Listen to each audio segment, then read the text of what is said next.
Fala pessoal, tudo bem com vocês? Aqui é o Jonathan falando. Estou aqui com a camisa de um campeão da Copa do Brasil, Paulista de Jundiaí, 20 anos atrás, para falar sobre a Copa do Brasil, pois nesta terça, quarta e quinta temos jogos de ida da terceira fase. Então deixe seu like no vídeo, se inscreva no canal se não for inscrito e dê aquela força divulgando esses e demais vídeos para ajudar quem está começando. Bora lá começar falando das partidas de terça-feira. Temos 5 jogos a abrir nessa fase. Na terça, às 7 horas, o Inter recebe Maracanã. No Ceará, um dos jogos de maior diferença técnica, porque o Inter é hoje um dos melhores times do Brasil, um time que mais joga bola, e o Maracanã, que não é um time de Série D. Só de estar nessa fase de poder enfrentar um grande time como o Inter já é uma grande vitória. A gente sabe que nessa fase de Copa do Brasil, até pela diferença técnica de investimento de alguns confrontos, a gente deve ver alguns times optando por revezar seus jogadores, colocar time reserva, colocar times mistos, poupar alguns dos seus principais jogadores. Eu acho que esse é um caso. Mesmo jogando em casa, não ficaria surpreso em o Inter poupando um ou outro nome para essa partida. É uma diferença técnica de nível muito grande. A expectativa é que o Inter consiga vencer com tranquilidade esse jogo. Também na terça, às 7 horas, temos o Retrô recebendo Fortaleza no Pernambuco.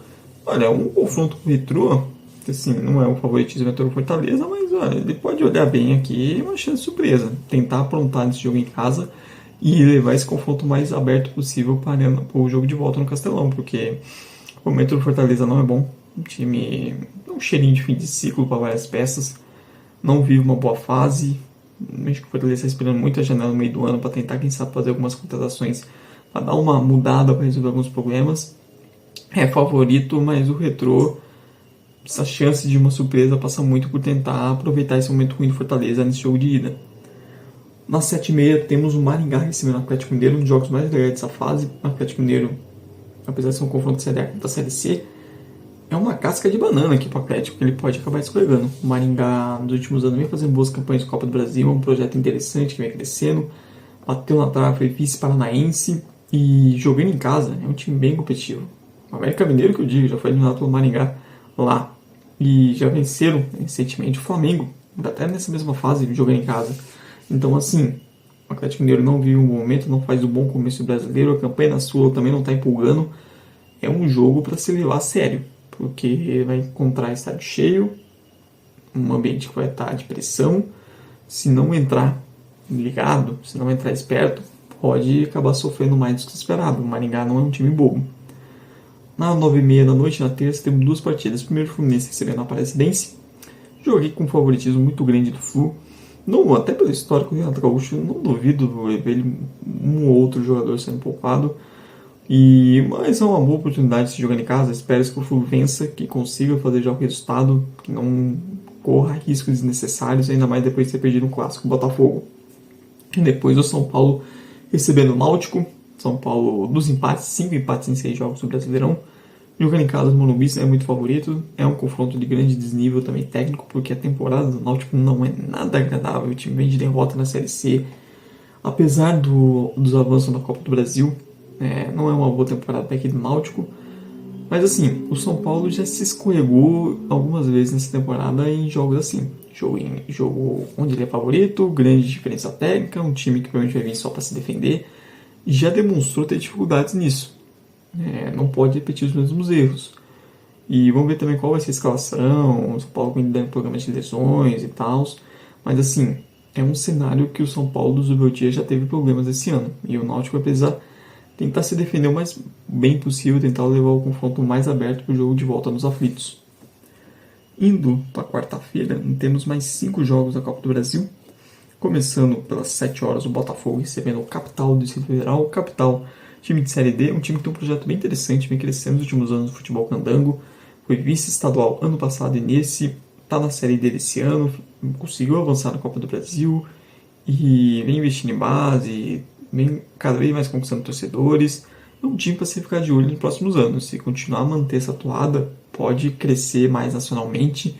Nem só falta continuar fazendo campanha de segunda, terceira fase de Copa do Brasil, mas até quem sabe fazer boas campanhas na Série D, vale a pena ficar de olho. Botafogo muito favorito aqui. A questão do Botafogo, talvez até o Botafogo mude um outro jogador. A questão do Botafogo é o trabalho do Paiva, a dificuldade de vencendo quando enfrenta adversários, consegue se fechar e precisa criar nesse sentido, precisa furar defesas. Se o Capital conseguir se fechar bem, ele pode aqui oferecer dificuldades para o Botafogo. Quando o adversário dá campo para o Botafogo atacar, aí o time se sente muito mais à vontade. Mas quando ele precisa criar assim da defesa mais fechada, isso vem sendo um problema. Às 7h30 temos o grande confronto dessa fase, que era não Ceará versus Palmeiras, 2 confrontos de time de Série A. O sorteio acabou não sendo muito agradável ao torcedor palmeirense, Palmeiras que vem de derrota em casa para o Bahia. É o favorito no geral desse confronto, mas é um confronto chato. É um confronto, assim, o que eu falei para alguns times que podem usar esses jogos até para poupar, rodar o elenco, nesse caso aqui não dá. O Palmeiras vai ter que ir com aquilo que ele mais ou menos tem de melhor, porque enfrenta um adversário de Série A, vai ter Castelão cheio para apoiar o Ceará, um jogo que não vai ser fácil, pois o time do Léo Condé é um time competitivo, é um time organizadinho, tem problemas de defender vantagem, tem seus problemas defensivos, mas assim, dá para esperar um jogo mais chato pro Palmeiras. O Ceará vai apostar muito nesse jogo em casa para tentar construir alguma vantagem, para tentar ir o mais aberto possível e vivo o jogo de volta na Aliança. Temos 3 jogos às 9h30 na quarta-feira, começando pelo Paysandu recebendo o Bahia no Mangueirão. Aqui você tem um favoritismo muito claro para o Bahia. Apesar do Paysandu ter conquistado a Copa Verde semana passada, o começo de Série B não é bom. O time não vem passando confiança, não vem fazendo um bom começo de Série B. É aquilo, acho que o Paysandu vai tentar muito apostar em fator casa, apostar por ser uma Copa, tentar criar uma mobilização diferente, vai vir com outro espírito em relação a esse começo na Série B. Mas a diferença hoje é grande. Bahia, o time do Ceni, é um time bem treinado, um time que reforçou, deu mais profundidade ao elenco, então se dá o luxo também de rodar mais peças, manter um bom nível, e é muito favorito nesse confronto, até pelo momento que vive o Papão. Também temos a 9h30 o CSA recebendo o Grêmio no Repelé. E esse aqui é a mesma coisa que eu falei para o Atlético Mineiro em relação ao Maringá, vale aqui para o Grêmio em relação ao CSA. É uma possível casca de banana. O Grêmio trocou de técnico recentemente, o Mano Menezes já pegou 2 jogos chatos, Godoy Cruz e Vitória fora de casa. Outro jogo fora de casa, o terceiro em sequência. E lembrar, o Grêmio sofreu contra o São Raimundo de Roraima, passando nos pênaltis, passou nos pênaltis contra o Atlético e agora pega o CSA. E um CSA que, assim, jogando no Repelé, tá muito bem nessa temporada. É um outro time em relação aos jogos fora. Foi assim na Copa do Nordeste, principalmente, assim também vem sendo assim no estadual, Série C. Então é um possível aqui jogo bem chato pro Grêmio. Porque você vai pegar um adversário que vai vir como franco atirador, vai ter um estádio cheio e um time que jogando em casa tá indo bem em 2025. Então é um jogo que assim, o Grêmio ter total atenção, que não pode dar mole aqui. A sorte é que por ser em 2 jogos, isso minimiza ter um jogo ruim na ida, né? Você tem ainda diferença técnica, tem chance de reverter. Se fosse um jogo único, aí a história seria outra. E na quinta-feira temos 6 partidas finalizando, né, essa rodada de ida, terceira fase. Às 4h da tarde, no feriadão, temos o Operário e Vasco em Ponta Grossa. Olha, jogo chato pro Vasco. Vasco sem Fábio Carille, demissão de técnico, então uma incógnita como esse time vai vir. E um jogo bem chato. Vai ter estádio cheio, pressão da torcida do Operário. O Operário que foi campeão paranaense, tem bom time, tem um time competitivo. É um dos principais confrontos dessa fase. Até pelo momento do Vasco, pelo que vem sendo o Vasco nos jogos fora de casa. Também é um jogo bem complicado. O Vasco, no geral do confronto, é favorito, até, mas o Operário tem totais condições de bater de frente, fazer principalmente esse jogo em casa e fazer jogo duro. Também temos o Brusque recebendo o Atlético Paranaense às 4h da tarde, no feriado. Assim, o Atlético, o confronto no time de Série B contra a Série C, a gente sabe que uma diferença técnica é menor, o Atlético Paranaense é favorito, mas o Brusque tem sua chance e passa por esse jogo em casa, né? Como se o Atlético Paranaense não estivesse sobrando tanto assim, né? É mais forte, tem mais time, mas aqui você pode ter um confronto equilibrado dependendo do que o Brusque conseguir fazer no jogo de ida em casa.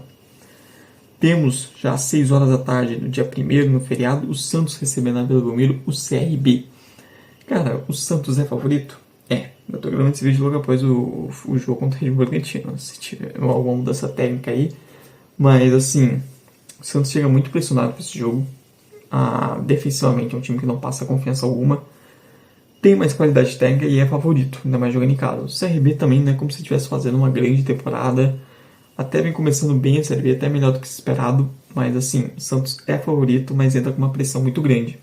O caminho pro CRB é tentar amarrar esse jogo o máximo possível, tentar fazer com que esse ambiente inicial de apoio se torne um ambiente de pressão contra o time do Santos. Que a pressão do início do Brasileirão ruim entre em campo e contra, que pese ainda mais numa decisão. Aí sim, o CRB buscar quem sabe nos contra-ataques, aproveitar os problemas defensivos que o Santos vem apresentando. Às 6h30 da tarde, temos o Criciúma recebendo o Red Bull Bragantino. Confronto que foi de Série A no ano passado. O Red Bull Bragantino que começando muito bem o brasileiro, atualmente na segunda posição. O Criciúma ainda buscando seu caminho na Série B. E o Criciúma que geralmente em casa é muito forte, então é um jogo chato para o Red Bull Bragantino.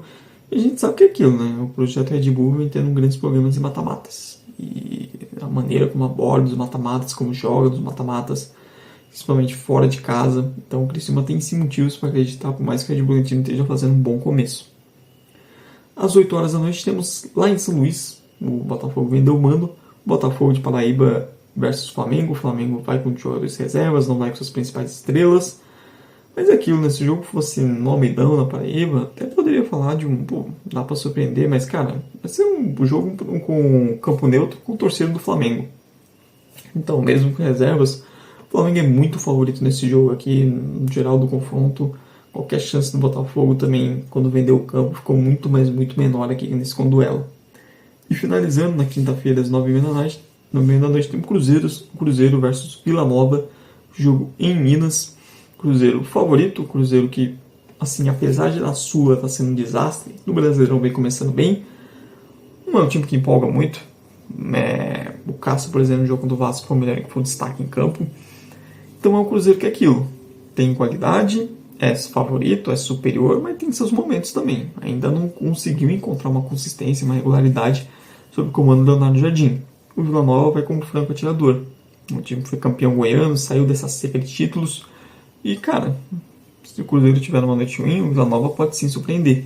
Mas aqui você tem um claro favoritismo pro Cruzeiro. Mas eu quero saber de você. Deixe aí nos comentários os seus palpites, se você concorda, discorda de alguma coisa que eu falei. Fale aí sobre o que se espera desses jogos da Copa do Brasil. Não esqueça de dar like no vídeo, se inscrever no canal se não for inscrito e dar aquela força jogando esses demais vídeos para ajudar quem está começando. Muito obrigado mesmo por você que veio até o fim. Tchau, tchau e até a próxima.